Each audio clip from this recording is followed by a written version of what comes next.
Welcome to another episode of the Indy and Doctor podcast. Gudden, Angie, is Handsworth a rundown place to live in? It's a loaded question, isn't it? I mean, there are certainly parts of it which I wouldn't want to go to right now, and that's somebody who knows Handsworth quite well. So I'm not going to say, we know somebody who said it's some sort of paradise. I won't go that far either.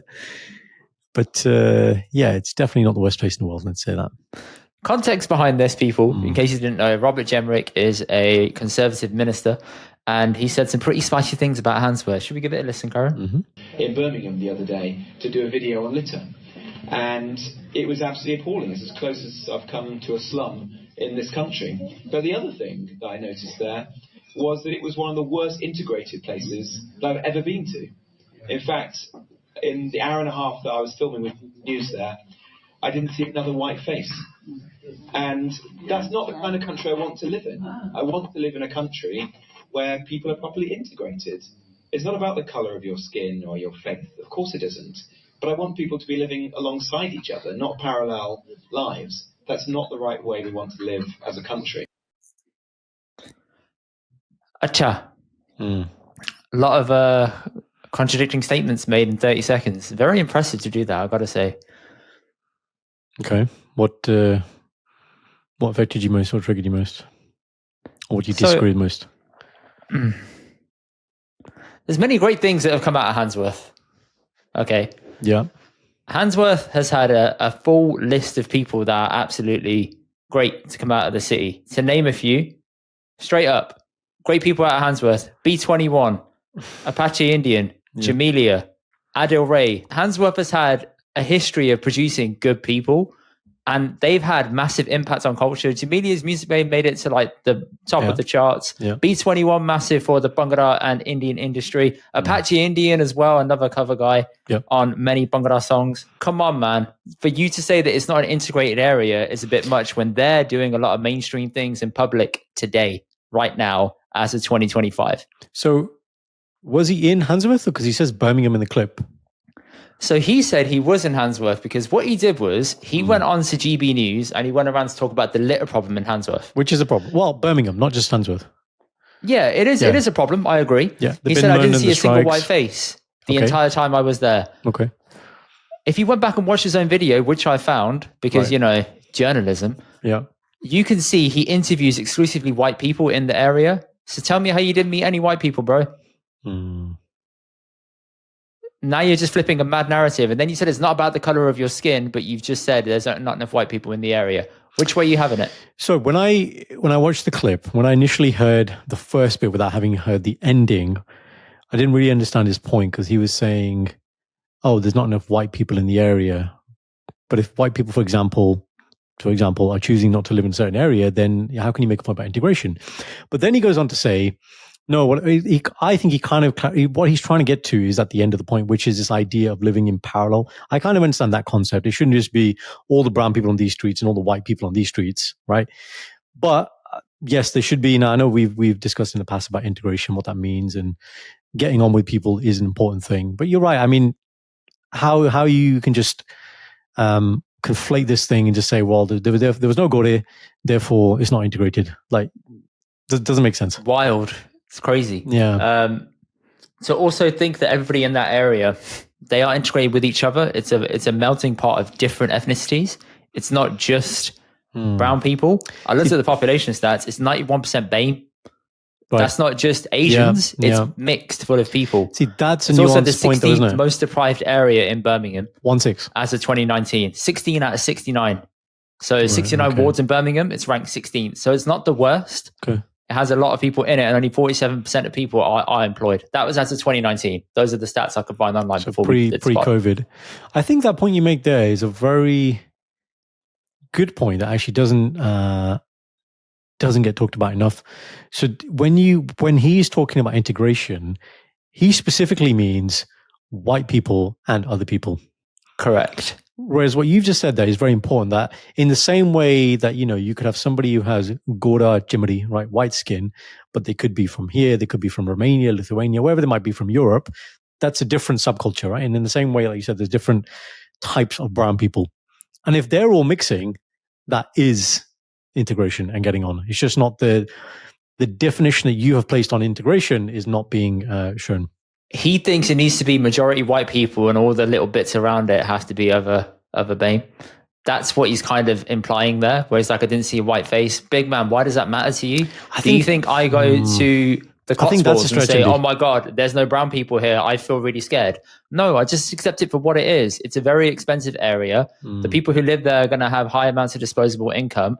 And like how Upper and black people and Asian people will stay in their own communities when they first move here. Yeah. And it's a cheaper area to move into, and you can all live together. Yeah. That's a fair thing to do when you're first coming to a country. And Just if your economics. community's there, you want to stay there. That's completely okay.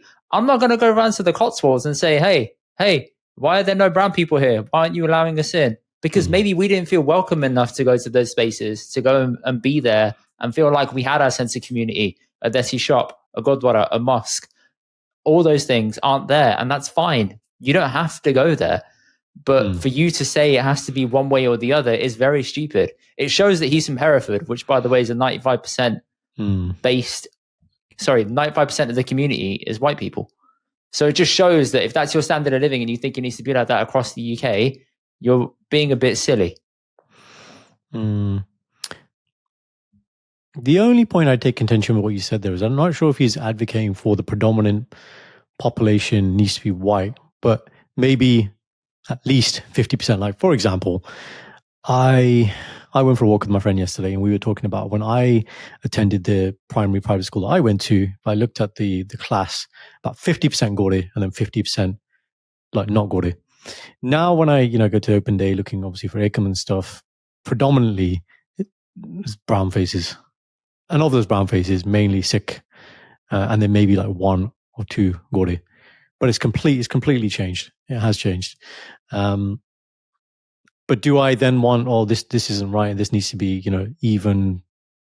It is what it is. I mean, some of this stuff is what it is. Your point about the Cotswolds, yeah, the thing is, if you or I wanted to go and move to the Cotswolds, we could. If people want to move to Handsworth, they can. Yeah, exactly. It's cheap. It's open. Yeah, exactly. That's the open market, right? I could go and move. I could buy a house in the Cotswold. I could then form newish there, build new communities there. You're right. Fine. There isn't the local Desi community there, maybe in some of these places, but then I would, and other people maybe might set that up, and that would take some time and generations, whatever. So that can be done, but it's a choice. It's absolutely a choice. It's your choice to move out of there, and people who move into those places that are cheaper, the wealthier other people will move out of there to other houses. The same way how your parents did. They moved from, where were they living in the past? What do you mean? Were you guys always based in Warsaw? Yeah, just different part of Warsaw. Yeah. Okay, so you moved to a different part of Warsaw. We lived in West Brom, which was very local to Handsworth. It's like the next district along, which is Handsworth. Sorry, not Handsworth, Samwell. We moved from there to Sutton Coldfield because that's what my parents did. They saved and they bought a house and they've lived there, and that's where they are. That's also how society works. That's all right. It's also a massively rundown area because it's just been deprived by successive governments over the years. It's not been attended to. And as I agree with this point about litter being out of control on the street, it is. We've been up and down Lazelle's and we've seen the same thing. There was a guy on TikTok who was going around saying, I'm going to go up and down this one street, and for every donation I get, I'm going to pick up like litter. So he was getting donations to come in to help him pick up with the litter on one street. It took him like a day to do one street because it's that bad. So things like that. And in badly deprived areas, because of austerity and stuff, there's barely any services there to clean up all those kind of things and maintain streets. Fair enough. The community should also do that too. Totally get it. But when someone's fly tipping on your doorstep, you can't really do anything about that if that's happening to you. So, yeah. I mean, the litter point, like you said, I agree with. That can be objective fact. It's the use of the word. This is the closest I can say in the UK to being a slum. Like that's really gonna rile people. Handsworth ain't a slum, bro. We go up and down Handsworth all the time. We drive through it a lot. We've been to places and there's Mr. Sings there and stuff. Like, it's not a slum. It's just its own community area of people. There's nothing wrong with that, man. And those areas tend to be more run down, more deprived. But then there's so much community, pyar and love there between everyone. That's it. Talking about PR. So recently, guys, we recorded a challenge video, which has not yet been released, but will be released soon. You've seen the teaser actually by Khan 9000 Aman, who has released a little teaser for that. And at the end of filming, we were walking back to our cars, and We haven't announced that. So we need to cut that person's name. No, wrong teaser. Wrong teaser. Yeah, cut that out. Fine. So nice one, dickhead. Yeah, it's fine. Fair enough. So at the end of the challenge, we were walking back to the car, and Indy, we saw something, didn't we? Which was Bro, we saw quite somebody get spectacle. bottled.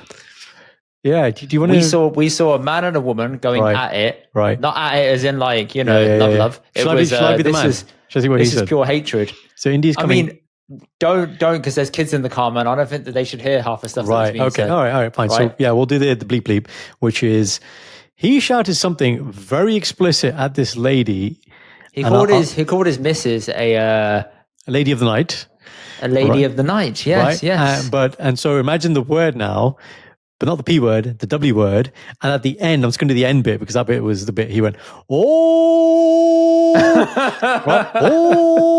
So I'm not saying the word. But right in her face. Right, yeah. Like the tuk was coming out onto her buta, and she then continues to press into his face, and then he, Indy, gets a bottle. Yeah. And bottles her. Right. Over the head. The bottle does not break. This is like... No. The bottle broke. She was fine. No, it didn't, because remember, the bottle went flying. It broke. No, it went flying and hit a windscreen, remember? No, got it. Was that piece of it? That was no. The bottle broke. Oh, then a piece of it went off. I hit the windscreen. The bottle broke. It shattered into pieces and pieces when I went over the street. But she was fine. Windscreen. Yeah, no blood. Like I'm there. I mean, part of me is obviously medically looking at this. Do I need to? Yes, but also we're like, don't get involved because you don't know what the hell's going on. You don't know what the argument's about. Indy's like, the problem is our deep problem. I said this to the guy that we were with. I said, don't get involved. He said, why? I said, bro, this is Handsworth. And I agree, Handsworth does have a crime problem. It isn't the best place to go to at nighttime. Yep. Fair. Yep. We all have places like that in the community in the world, though. Yeah. And it's not necessarily just black and brown spaces. There are really deprived white areas that have the same problem. That's a fair point as well. Yeah.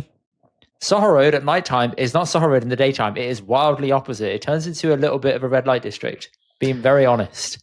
Really? I didn't know that. Bro, there are ladies walking up and down that street at nighttime waiting to be picked up. It is not pleasant to go down at nighttime. Yeah, bro. That's so... you know how we talk, like, again, when you say Soho, I think in the day, the bubbling shops. You think in the day that. Go down there at nighttime and you'll see something different. No, but I've been down and I was like, this feels seedy going down here. And again, that's just how it is. That's how it is, yeah. It's not that I agree with it. I'm just telling you what it is. Objective fact, right? Objective facts. Litter is a problem. Yes, it has been deprived. Like you just gave some statistics there. Yes, it is a rough area, but not like any other. To use it for your own political gain is just a bit foul, basically. Calling it that when you've got video... The fact is, big man, you have video proof of you going to Handsworth, interviewing Gordon, and then afterwards saying there were no Gordon. Brother, it's documented. It's on camera. People will pull receipts. This is the internet. Yeah. You know what you're doing. This is the internet. Love it, Indy. I think one of the most poignant points you made is, though, if you're an affluent Gora who maybe started there, who's then, moving up the social ladder, they've moved out. That's why they aren't all these Goras sitting there. Like, and then you're going to be like, oh, they shouldn't be doing Turkey. Like, come on, man. Like, if they've worked there and they've moved out, that's on them. Bro, how many times have, like, your parents gone to the same local Gurdwara that they first started going to in the UK? My parents still go back to West Brom's main Gurdwara all the time because that's where they were for so many years. Yeah. And that's their community. Even though they've moved out of the community to somewhere else, that's still their main core bunch of people where they go and see people. On Cloud 9000 works in West Bromwich. That's his community. His dad's built a business there. Like, it's there, man. And it's okay to go back there. You can move out of there, but you can still have roots laid down there and to go back and revisit, reinvest, spend time there, help people out. That's cool. Fair. Absolutely fair. Nice talk, yeah. Anyway, Robert Jenrick, unlucky, mate. You've been exposed. Keeps coming back to that core thing, man. Not everyone's using this word, but people don't know what it is. What does it mean to integrate? How do you integrate? How do you teach integration? This is where the word integration is sometimes used as a dog whistle. This conversation was a prime example of using it in the wrong context. And he used it for his own political gain there to say, well, why is this a slum? Why aren't people integrating? They are. It's a rundown area. Yep. And like you've said, people are integrating, but not what you define as integration. Not all brown people are the same. Many different languages, subcultures. Yes, a lot of them also don't like each other. That's also part of being brown as well. That is a very good point. Yeah, it is. Yeah, that's a very big We're not all point. the same. No, yeah? No. Very big point. Well, continuing with the topic of people integrating, do you think this uncle integrated very well into society? You scared of your country? What the fuck, man? Fuck off. Don't talk to me. You fucking shit. You fucking shit person. You a shit person. You fucking talk. Fuck off. You shit person. You fucking shit. Fucking, I'm telling you no country. I no country. No country. You fucking. Why? Because he's talking to me here. Yeah, it does. It does matter. It does matter. It fucking does matter. It does matter. It matters. I'm not going to play it all. I'll link it in the description for you. But to give the context, there's an uncle who's absolutely losing his rag on the tube next to a person that is not from the UK. I think he has a problem with him not speaking the language or something. Where the clip starts, it's not clear actually what his issue is. I think he's very well integrated. I mean, he's already abusing a foreigner. He speaks like a local Gora does. He's wearing a Chelsea shirt, so that's clearly a rite of passage to be racist.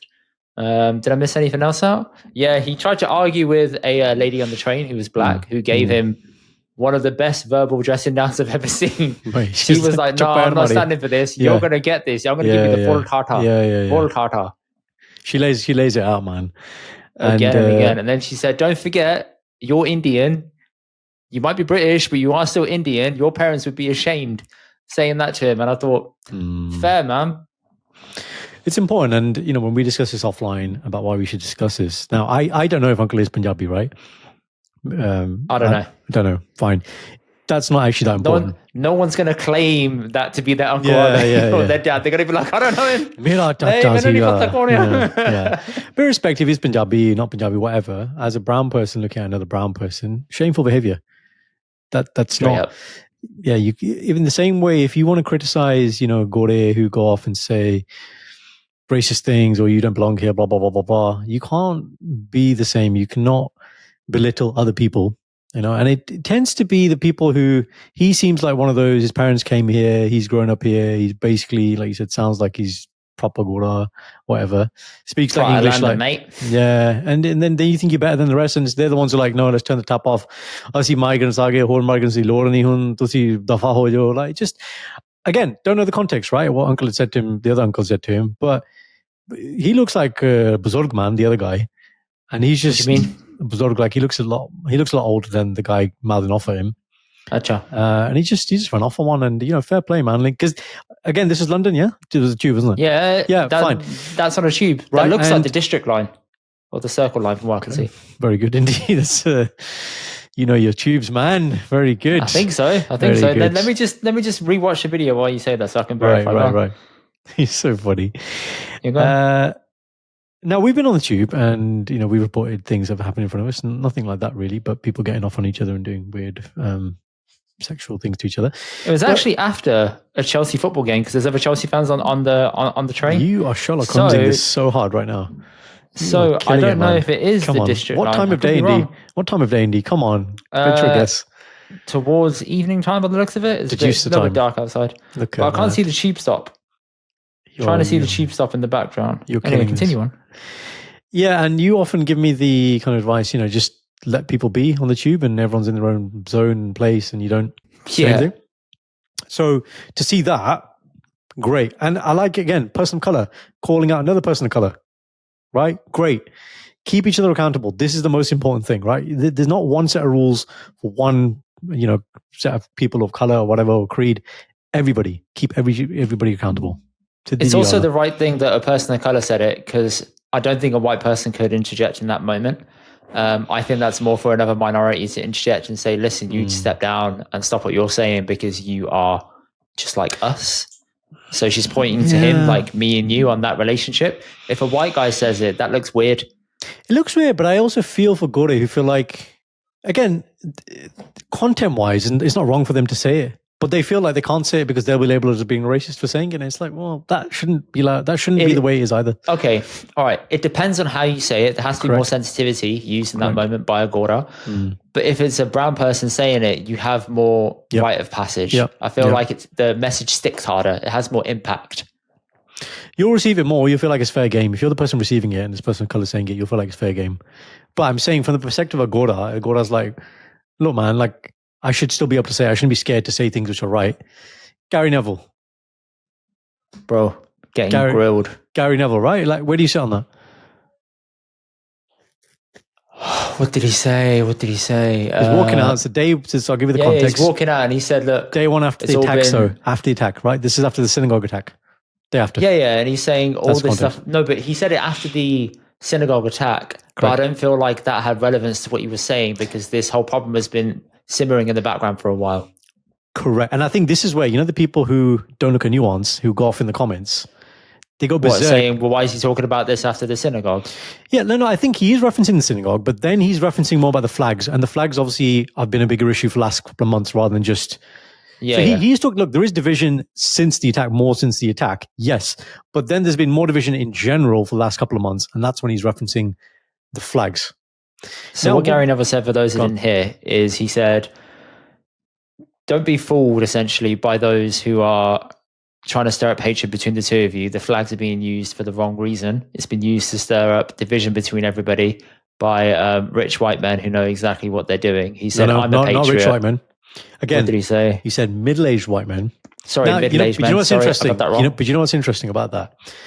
Because I've asked this to quite a few people. I'm trying to get like a different... Let me just finish the context, sorry. Land idea. For those that also don't know who Gary Neville is, he is a footballer. He's played for England. He's represented his country over I was about to say decades, many years, many competitions. 85 appearances. He said, I'm a patriot. I love my country. I love this place. He said, I've invested in my local area in Salford. He's built it up. He's got his own football club there that he's working on as well. He's a pundit. He invests heavily into the area. There's not much. I think he is the person that can basically say something like that in the area and say, I think this is wrong in my local area. This is my community. And I don't feel like these are being used for the right reason. I love what you said there at the end, which said, if anybody has the right to say, he has, and he still gets smashed, right? Now, in the little Freudian slip you had there, where you said rich white men, I asked many people, when he's referencing middle-aged white men, who do you think he's referencing, right? See, now when I heard that, I was like, right, he's talking about people like Farage, right? People who are... I thought he was talking about the government. Sorry, no, not government. The newspaper owners and Farage, etc. That's what I thought. Right? But I think a lot of other people are like, no, he just means like Armbanda. He's attacking Gore. He's not patriotic. So what? He played for England. He's a millionaire. This is the thing that comes. He's a millionaire. He doesn't know what it's like. He doesn't know how hard it is for us. This doesn't affect him. That's what Janta is saying on one side. I don't blame Armbanda. I feel like Armbanda has been misled a little bit by it all and the messaging, and they've got caught up in a bit where they feel like things are changing too much of what they like, but they've been caught up in this catchment net of like, no, the flags are racist. There are some people within it that are just not that. And they're in it for the wrong reasons because they're like, my life sucks and I want things to go back to how it is. I like the flag movement. I feel like there's more people in that sort of grey area that are like, oh, I like that for that reason, but don't see what it does to other people on the other side. But despite him, this gentleman who, yes, is famous, is a celebrity, has an opinion, calling them to cancel him from Sky Sports, I don't see the connection there.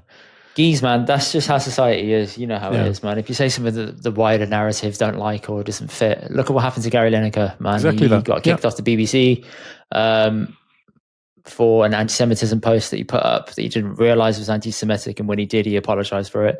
But he was essentially standing for the freedom of Palestine and people to not be bombed to death, basically. And I've noticed it's a Gary thing. I was like, Gary Stevenson, Gary Neville, Gary Lineker. I was like, main people in the media that are going after this kind of stuff.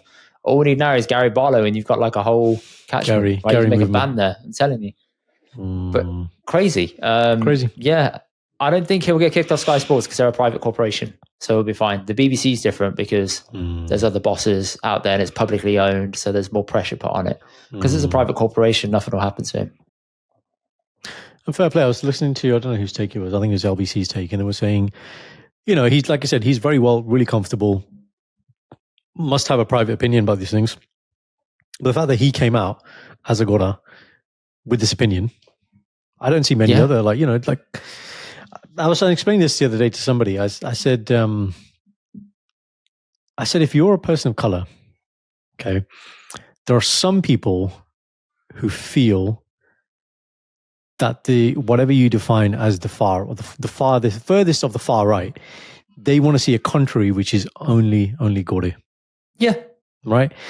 And the reasonable, sound-minded person who can engage in debate and nuance the middle, the more the middle gets eroded, like, for example, I'll call the middle LBC, right? If that were to go, then, I think at that point, the minority, even people like us who are born here, who speak like we're from England, would be very scared. Yeah, bro. And I feel like it's rapidly getting to that with that wearing away of the middle. Where it's like, chalo, nice, Olga. This is where we're going towards. I did have a point to say about... Gary? Not Gary. Anyway, we'll skip past it. Shout out to Gary Neville for saying that. Respect to you, bro, for calling things out. Things are getting a little bit out of hand, but you put your head above the parapet. You've been sniped now, metaphorically. You might not do it again. You might do. If you do, fair play, respect. I think that uncle on the train was a little bit wild for what he did. He needs to maybe rethink his life choices in that moment. Hopefully his family saw it. I'm sure it made it to I'm Just Bestie.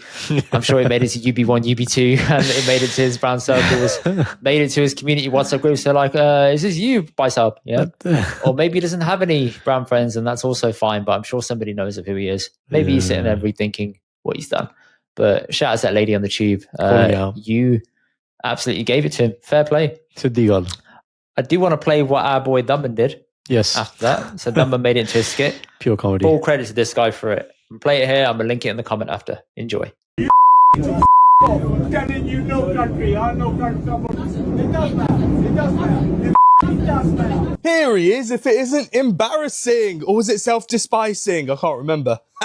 No, I'm joking. Come on in, Uncle Tom. Yeah, here you're going to have to leave your shoes at the door. And your flag. Why has it got so many holes in it?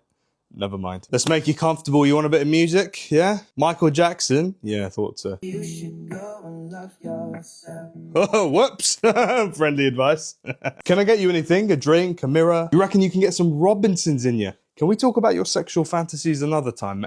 Oh, squash. Yeah. And a coffee, yeah? How'd you take it? Or should I just ask Tommy? We're all out of ice cream. But if you want to lick something, I've got just what you want. Yeah? You like these, don't you, Uncle Tom? Oh, yeah, I saw your little video. Last time I saw an Indian guy get nailed like that by a black woman, I was on... I know you wish Nigel Farage was back there, but can we talk about your sexual fantasies another time? Look at the bright side, man. When you get served that arrest warrant, it's going to be in good old proper English. Hey, go on, son. You're trying to stay positive by thinking about the English inside you. Mate, please, can we talk about your sexual fantasies another time? You got 3 job offers, let me see. Tory MP, Reform MP, Labour MP, yeah, checks out. Well, congrats, man. I reckon it's because of your experience as a full-time CU MP. My mistake, I'm CUNT. Well, I know you have access to public transport, so go on, back to where you came from. Wow, so well done. It's an art, I don't know how he does it, man. I don't know he's so talented. It's witty, it's quick, it's, the thing is, I was thinking about this. What we do, podcasting, the reels, that's an art, right? It's nothing compared to that, bro. What these guys do, it's like drop. And you're just like, dopamine. He's like, just genius. Levels, man. Genius. Levels, honestly. Yeah. Him, Munya, those boys are on like a similar level and trajectory. But shout out to our boy Daman. Go and support him. Really funny skits. He did one about pigeons in the zoo the other day. Had me dying as well. I think, where do you come up with these such abstract concepts? Yeah. But for a full-time comedian, genuinely happy for the guy. So yeah, shout out to him. I'll link it below for anyone to check out. We'll jump to the next segment, which is you got an Indy rant coming. That's all I'm going to say. Okay, see you in a sec. Confessions of Ranty Indy. I'll do the rant in a sec. Yeah. I did want to talk about a good tube interaction I had. So I was on the tube, went to Beyonce's birthday on the weekend. Which line? This was on the Victoria line. So went to Beyonce's birthday on the weekend. He had a little birthday bash. That was nice. Yeah. Left early to go home because I was a bit like, I'm not doing the party life. I'm good. It's going to be an hour and a half home. Best leave it at a nice time. So I did. On the way out, I thought, let me... What was a nice time? About 11. Oh, okay, bro. That's fine. When you said nice time, I was like, "Well, in a gig, khake 7 baje nikal gaya." No, the party started at 8. So, you know. Okay. All right, fair. Sorry, the party started at 7. Realistically, starts at 8, innit? Yeah. So got there, left. I thought, let me go to Mackey's quickly because I haven't had dinner. Yeah. So I went to Mackey's. I had one piece of chicken. I had 5 chicken selects and I had 1 small McFlurry. And I thought, let me get the Oreo one because you get a mini McFlurry now, which is only 69 calories. And I was like, yeah, I'll take that. Yeah. So I had that, had it on the way home, having it on the tube, standing on the platform, and this white guy comes up to me. He's like, what McFlurry you got? I was like, Oreo. And he's like, oh, good choice. I was like, yeah. I said, it says Jaffa cake. I tried it. It sucked. He said, it's not about the Jaffa cake. Jaffa cake is disgusting in the I tried it, man. It was horrible. Because it sounds like it should be good, right? Because we like Jaffa cakes. So like, oh, it's going to be good in there. Do you know what? Let me just go side story here for McFlurries, right? What's the OG McFlurry? Smarties. You cannot beat Smart. As much as I try, this new shit, toffee crisp, caramel, the Cadbury Oreo egg. one still bangs, got him. But you like Oreo grenade. I'm not really like a massive Oreo fan. I don't like Oreo biscuits either, so I can't really side you there. But Smarties, yes, and Jaffa cake is just never ever bring that shit back. Aero, if you're going to bring it, bring the main Aero. Do not bring the mint shit. That's crap as well. The Cadbury's cream egg? Is that the one with the... Cadbury's cream egg. Yes, it is the cream egg. Should have more flavor. Doesn't have the flavor of the Cadbury's cream egg. But Smarties or Maltesers. Because the sweet on the sweet, it doesn't work. It's not sweeter to make it stand out or pop. That's it. It Indy. Blends in. And that's what happens to the Jaffa cake. It just doesn't feel like anything. So anyway, talking to him about that. And then he said, have you been to KFC? I said, yeah, I've been to KFC. And he said, have you tried the Crushums? I said, yeah, Oreo Crushums. I love it. He said, when you go there, ask him for this particular one. I said, He said, it never works when I go there though. I said, yeah, but that's because we go at 9:30 at night and they're probably going to switch off the machine. He said, yeah, to be fair, I'd switch it off too. I don't want to be cleaning that out like at 11 o'clock when it's shut. I said, exactly. So having this nice chat, get on the tube. Him and his mates are there. He's with 2 ladies and 2 guys. He's like, oh, I'm a labourer. He said, I'm a plasterer. I said, all right, sweet. Oh, an actual labourer. Okay. Yeah. He said, okay. Tell me your job. I said, I work in marketing, bro, for digital marketing. He's like, oh, cool. Which company? I said, mention the company. I'm not going to say it here. Yep. I just said the industry. And he said, all right. And then he said, yeah, man, I'm trying to get other people to like talk to each other more on the tube. I said, yeah. So I said, you're a plasterer. You must do well for yourself. He said, I do all right. Yeah. I said, listen, you guys are cleaning up in the market right now. I'm trying to get things done to my house. I know how much it is. He said, I'm trying to get people to talk more on the tube. Like, you know, I feel like people were too closed off in their own environments. And he was a little bit drunk. It was like a pleasant interaction overall. And then afterwards, I said, listen, it was a pleasure speaking to you. I said, where are you from? He said, Kent. I said, it shows. He said, why? I said, because you talk on the tube. There you go. Shook his hand, wished him a nice evening, and then left. But I thought, that was a genuine, nice, heartfelt interaction. No malice, just a few people chatting on a Saturday night on the tube. That was cool. So a couple and of I thoughts thought on that was really nice of him to do. I was in my AirPods world, just zoned out. Again, the day trips I do outside of being with you in London, to be honest, most of the time I spend in London now, it tends to be with you anyway. And every time I come, I'm taught about London etiquette and YouTube etiquette. Think about those 2 words. Tube etiquette and just about being in your own world. And that's all I really observe. So it's nice because anywhere outside London, that's more of a normal thing to do. So I'm not sure I've shared this with you guys on the podcast, but there's a great TED talk you should watch from a elderly lady, researcher, scientist who looks at the 10 things that correlate most with living a longer, happier life. And the things you expect to be in there are in there: control blood pressure, stop smoking, reduce alcohol, flu vaccine, all the usual stuff. And then the number one thing that correlates is the number of conversations you have in a day. And it doesn't specify when they looked at the data. It's not like you and me who know each other having deep, meaningful conversation every day. It's actually the number of conversations. Actually, the mix between somebody you know and someone you don't know, shopkeeper interaction, customer service on the phone, someone you really know, family, the number of conversations, and it just shows to us what the studies or the metadata showed is we are social beings. Yeah. And it just does something for us. So yeah, I really like. I mean, it's not that you don't like having conversations. I don't mind it. I've just acclimatized to the standard of living on the tube and etiquette, as you said, in London. Although I know there are certain environments where you prefer not to have conversation. Yeah, I just point at the floor and don't say anything. Yeah. No. Certain other environments where you don't like to have conversations when you're attending to your business and people try to engage with you in conversation. What do you mean when I'm going to the toilet? Yep, absolutely. When you're going to a public toilet. Obviously, yeah, that's weird, bro. If you're going to try and speak to me while I'm peeing, you're being a weird bunda, right? Anyway, so shout out to the guy on the tube for doing that. What's weird is I was thinking the whole time, what's this guy's intention? Like, is he trying to pickpocket me right now? Why is that your go-to? Why are you so skeptical about everything? Because in London, this is how you feel. You feel a little bit on edge at times. But were you like this pre-London, Indy? Huh? Were you like this pre-London though? No, I was a bit naive. Okay. Because I do know that about you. Like we had a conversation today about business-related thing to the podcast, and you're like, "But is it a scam?"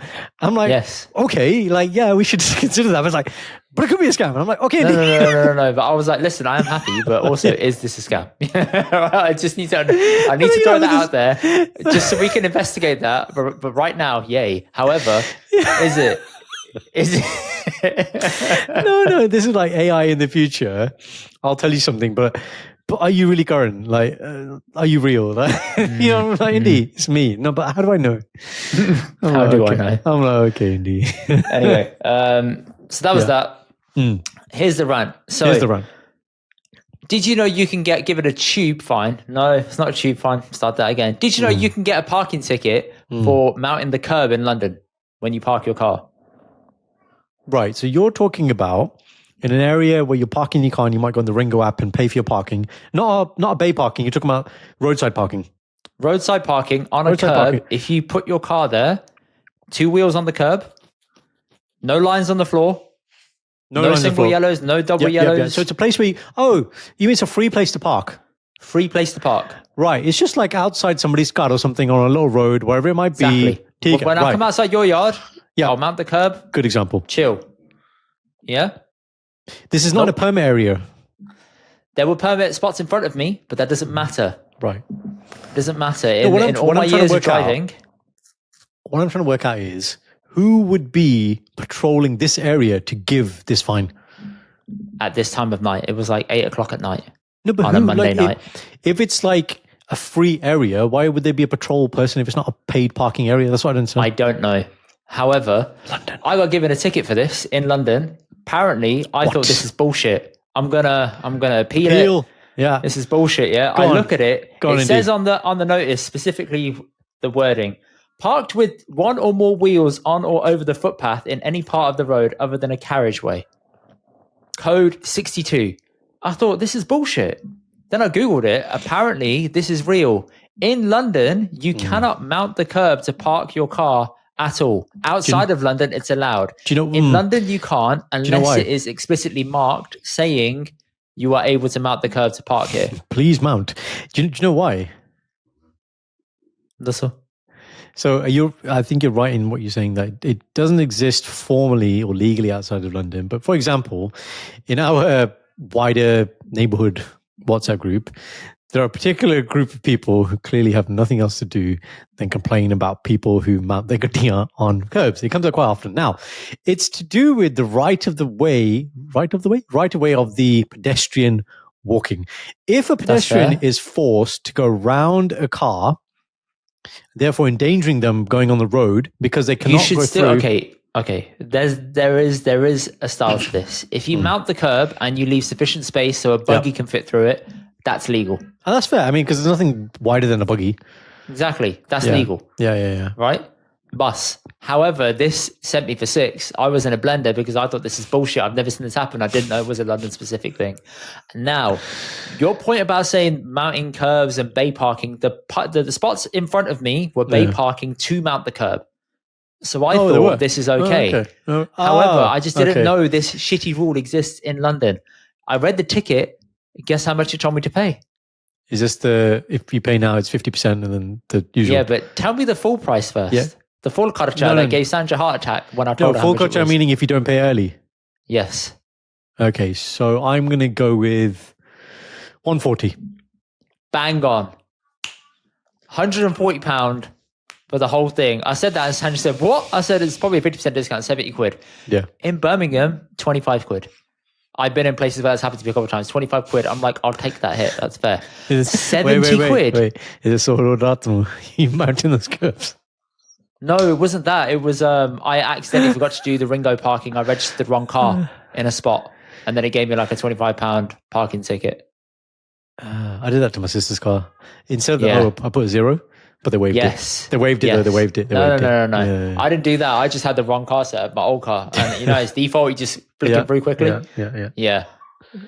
So there you go. People do not mount curbs to park a car in London. They will get you, even at 8 o'clock on a Monday night in a very residential area. Yeah, that was going to be... So let me just investigate where you parked. So what type of road did you park on? Right. Main road, driving. Yep. Just off on a side street. Houses either Side side? street, houses either side. Cars parked on both sides of that road in the bays. I just parked in front of one of them that didn't have a bay on a clear floor that had no lines. Did you see any other cars not in bays or permanent areas that were mounted? No, because that spot was so specific. I thought this is a grey area. I can do this. Got it. Okay, were you late to whatever you were attending? Yes. Right, so that clouded your judgment a little bit. Fine. Well, no, it doesn't cloud my judgment because I've always mounted curves to park cars. Everywhere I've been. Did Sanj know about this rule?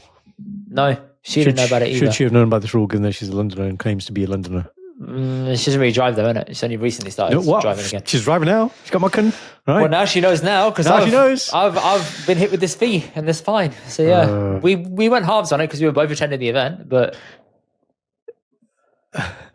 okay, I mean you're married, so yeah, you know what I mean. The way you said that, it's 50% your fault. You pay. No, I didn't say that. I said, in fairness, I'll pay for it. It's my fault. I was driving the car. I operated the vehicle.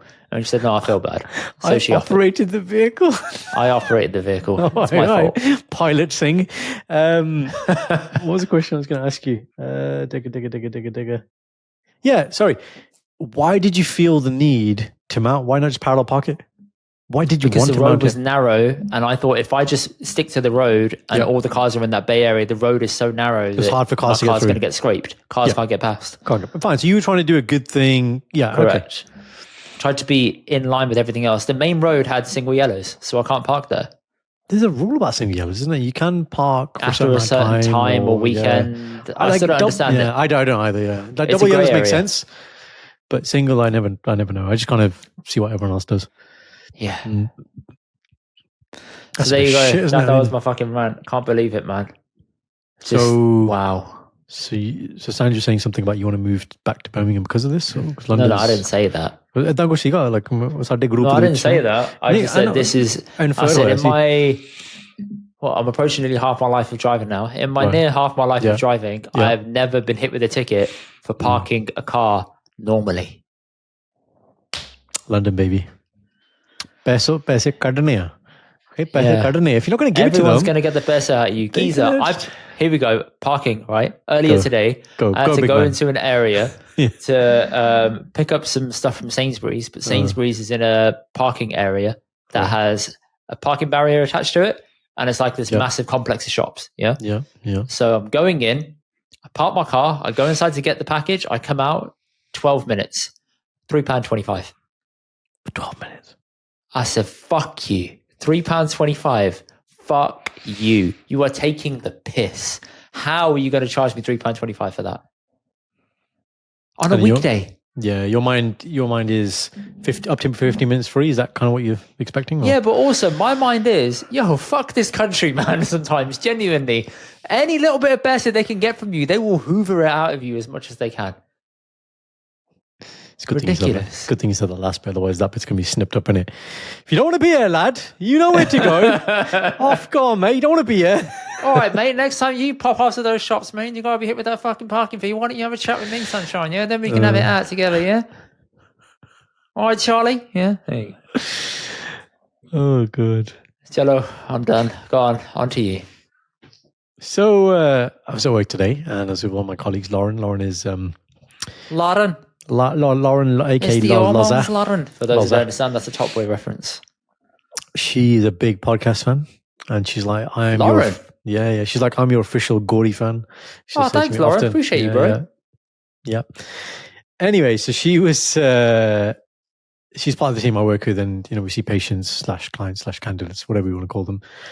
And she was saying, she said, "Jazz, do you find me intimidating?" And I was like, I said, "You know what it is? I know you, so it's banter. So it's like I know you, so it's hard for me to not remember not knowing you.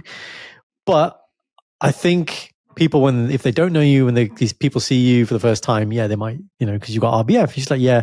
She goes, What's "Yeah, RBF? RBF, resting bitch face." And Okay. I thought you were just doing that for the listeners. You generally didn't. No, genuinely, I've okay, fair. And she said, "Yeah, sometimes," basically, she goes, "I've observed that when my husband comes out of the house, my neighbors are really chatty with my husband." And she goes, "I'll come out of the house and they just won't talk to me."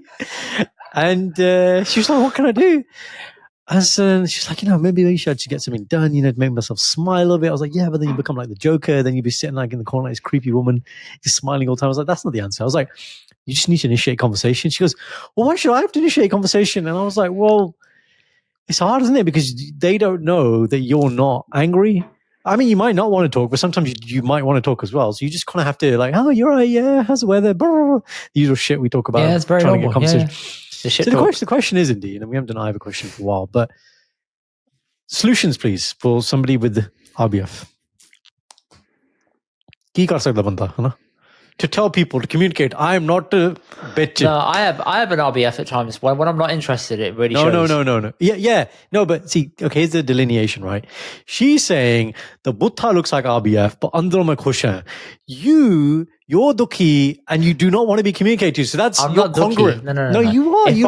No. If I'm not into the conversation, I will just do this. No, that's not your RBF though. I'm talking about when you're like, I need to protect you, or you're so like gussa about that's something. different. I'm talking about just general galla, one-to-one, and I'm zoned out, and I'm thinking, what are you chatting about right now? No, but that's fair. But she's saying not that. That's fine. There's a reason for you to be disinterested and have that buddha. I'm talking about when a person's like, I don't feel that way, but my Jedi is communicating that. Okay, solutions for RBF. Number 1, sing in public. There you go. That will get them going. God, just get Start really singing. Get really jolly and just like skipping. No one's going to think it's a problem if you're singing. Yeah. Don't think you're a bit pagal, huh? Number 2, second you open that door, just do a force smile for a few seconds. Yeah. Lovely morning we're having today. Scope out everybody and just make eye contact, creepy eye contact with them. I see you, you see me, I'm smiling, you're smiling. I'm making this awkward now, aren't I? Yes. Looking like Jack in what's that thing? Here's Johnny. Yeah. Jack Nicholson. Yeah. It's like, it's like, let's have a conversation. I'm not going to blink. Are you going to blink? I'm not blinking. No. Oh, shit, man. Those unnatural people when they're just sat there with their eyes like this. I don't have any other solutions, bro. Genuinely. Yeah. I mean, what can you do in it? If that's your face, that's your face. Like, it's exactly what Lauren said. She was listen, like, I've met babies that have RBF. Okay. Yeah. I look at them and I'm like, why are you so angry at me, bro? Chill out. Baby RBF is a bit cute though. Adult RBF baby RBF is like, get away from me, stranger danger. Yeah. But it's still like, oh, look at it. I've never seen your kid have RBF. No, well, she's developed something recently. She's in the swimming pool the other day, and they were just interacting with another bacha and their parent, and she just went. Oh wow! Yeah, I was like, well, how are you developing this? And she's not angry, but she looks at this frown, but she's she's clearly experimenting with different faces, and like there's a page in the book, The Tiger Came to Tea, that Sanj read. What does Sanj say about Tiger Came to Tea? Sanj had on our staycation, she went through all the baby books, and she was like, oh, what is this book even about? What is the real message here? And then we related it all to kind of Punjabi families. That's just what we do when we get together. Nursery rhymes become Punjabi. The stories become Punjabi. This is just what Punjabi The people go-to do. answer, isn't it? Yeah, and there's one page where the mother in the story, Sophie's mother in Tiger Came to Tea, looks a bit worried. And as soon as that page comes, Akon will be like, Sophie, mummy's sad. She's very sad. And then she won't leave the page, and then she will turn the page. She'll come back. She's like, she's still very sad. I'm like, okay. You got to move on, mate. Let the conversation get better and the story get better. Yeah, because then the next page, then Daddy comes, and then she gets really happy because then I'm there. She's like, oh, Daddy's here. And then she's like, woo. See, mother. Overcorrection. Yeah. What's your solutions to RBF? You ain't got any. No, initiate conversation. I was like, you have to disarm. That's it. Initiate conversation. Yeah, I was like, make the first move. I was like, you're not going to have treatment to It's your like face. dating, but it's not like dating. You're not trying to date your neighbor. You're trying to acquaint them. Difference. How often do you chat to your neighbors? Fucking barely ever, man. I'll wave at them. I'll say hi. I'll say hi on the way in. Sometimes if we're out gardening at the same time, I'll have like a 2-minute chat. That's it. Right. Yeah, but correct me if I'm wrong, you're not avoiding them. I just can't be asked for the small talk, bro. You are avoiding them. Yeah, I guess you could say so. Okay. Sanj? More open to small talk. But Sanj does, I told you this, she does small talk very well. She does the play acting very well. Her drama degree comes in handy, where she's like, I'm going to exercise it all now. I know exactly what I'm going to do. Razzle dazzle, switch it on. You've observed this then, yeah? Oh, yeah, of course I have. And I say, how do you do? She says, it's just easy. Okay, so this is interesting. So when you have observed it, does Sanj have go-to conversational topics? No. She always makes it about the other person. She's a genius. She's like a mirror. I'll reflect it back at you. You say what you want to say, I will nod back, bounce back, straight up. Yeah, tell me about something. Oh, how was that for you? Oh, that sounds really hard. Are you okay? Are you coping all right? Like, bro. Straight therapy. Fucking pro. I'm sitting there like, what kind of shit's this, man? This ain't important. Yeah. And he's like, I got reels to edit. I don't want to hear this shit. I'm so sorry you didn't get the drink you wanted at your Michelin star restaurant. Oh, God. Life is so difficult for you. Real conversations happen, by the way. And I thought, said to you, and you're telling me this right now. Why are you telling me this right now? Are you trying to subtly flex? Because the flex isn't working. Because I'm looking at you like you're a dickhead. You're moaning about the fact that you went to a restaurant and you didn't have the drink you wanted. Is this a real example, by the way? A real example. That's so funny how specific it was. That must be a real example. What's the thing that you told me to do? You taught me this mad tip about people doing stuff like that. Yeah, about how to shut them down. That's it. Go on, tell me it again. Yeah. So the wider public know when someone's trying to flex on you with an experience. What do you say? Okay. You introduce specificity to the conversation. So, for example, they may flex about something. It might be a country they visited, a town, right? It was an amazing place. You have to go there. That's how it might start. Oh, yes. Right? Yes, I've heard that before. Right. So, what in particular did you enjoy? Really, tell me. And what was it about that day? What was the place? Tell me some language you learned. What's the subculture? You just ask them questions to see if there's any depth to what they're saying, or it's just put on fluff. Most people are put on fluff. They want to, like you said, they want to flex. They want to say they've done this, this, and this, but not have a real conversation. And once you've asked that and they realize they have nothing really to say, either they'll try and move the conversation on, or they'll go deep and then they'll go with more fluff. And then they're just full of shit.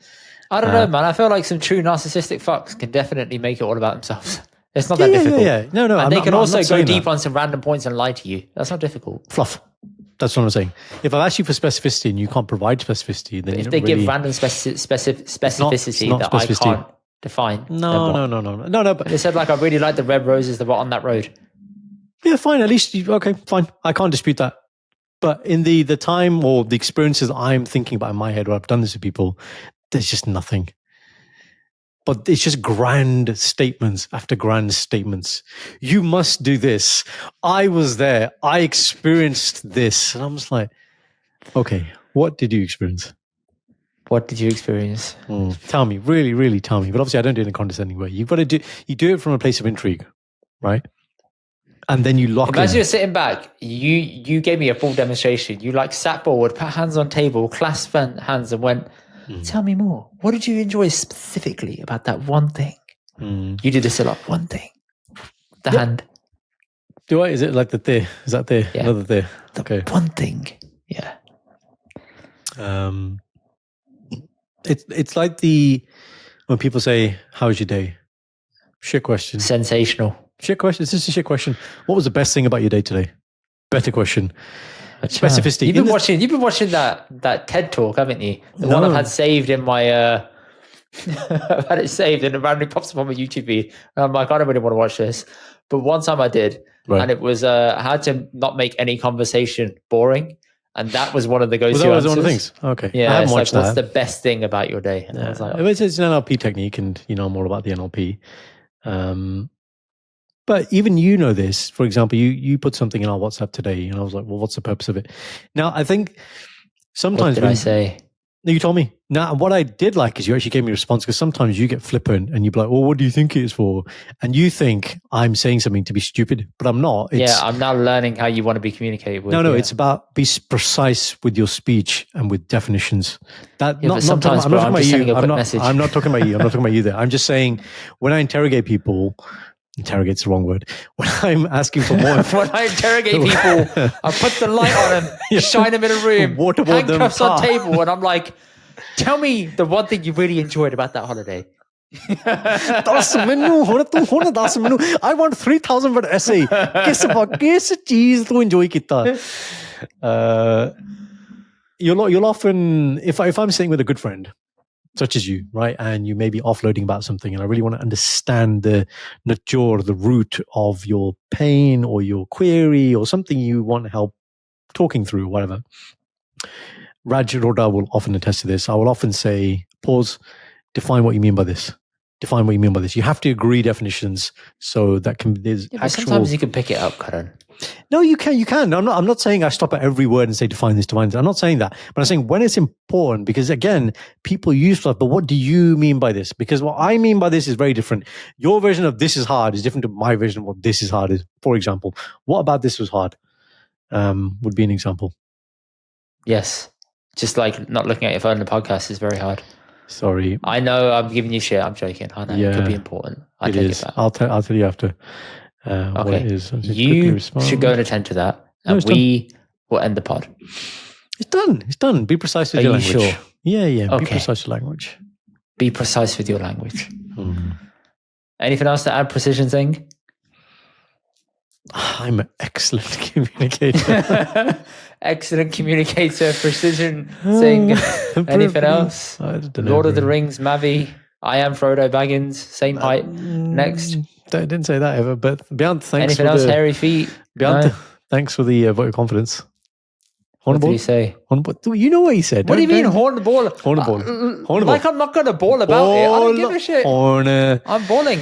The whole of the creative industry has spoken. The whole one. Beyond is the chairman. He is the spokesperson for the youth. Okay.